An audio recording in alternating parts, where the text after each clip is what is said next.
Doğu Türkistan'da uygulanan Çinli göçmen politikası ile bölgenin demografik yapısını değiştiren Çin, 2017 yılının ilk 3 ayında Doğu Türkistan genelinde toplam 2 milyondan fazla işçi transferini gerçekleştirdiğini açıkladı. Uygur aktiviteler ve bazı insan hakları örgütleri, Çin'in Uygur nüfusunun yoğun olduğu Kaşgar, Hoten ve Aksu illerinde Uygur gençlerinin ucuz işçi olarak yerlerinden edilmesini eleştiriyor. Çin'in Doğu Türkistan'daki keyfi tutuklamaları ve son yıllarda bayan, erkek, yaşlı, genç yüzlerce Uygur'un ÇKP terbiye kamplarına gönderilmesi sonucunda Doğu Türkistan'da kimsesiz çocuklar sorunu ortaya çıkıyor. Alınan bilgilere göre Hotan ilinin Kaşgar ilçesinde muhtarlık ve ilkokullar kimsesiz Uygur çocukları evlat ediniyor. Çin, Suudi petrol devinin %5 hissesine talip.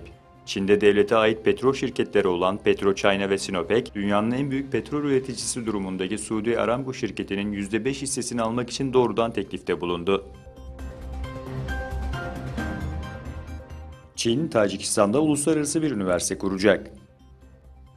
Çin'in Tacikistan'ın başkenti Duşanbe'de kurulacak üniversitede ilk başta filoloji, girişimcilik ve eczacılık bölümlerinin açılacağı öğrenildi. Çin Dışişleri Bakanlığı Sözcüsü, Güney Kore ve ABD'nin ortak tatbikat yaptığı yarımadada halihazırda gergin bir atmosferin ve hassas bir durumun olduğunu belirtti. Güney Kore'den yapılan açıklamada tatbikata Washington ve Seul yönetimlerinden 40 civarında donanma gemisinin katılacağı belirtilmişti.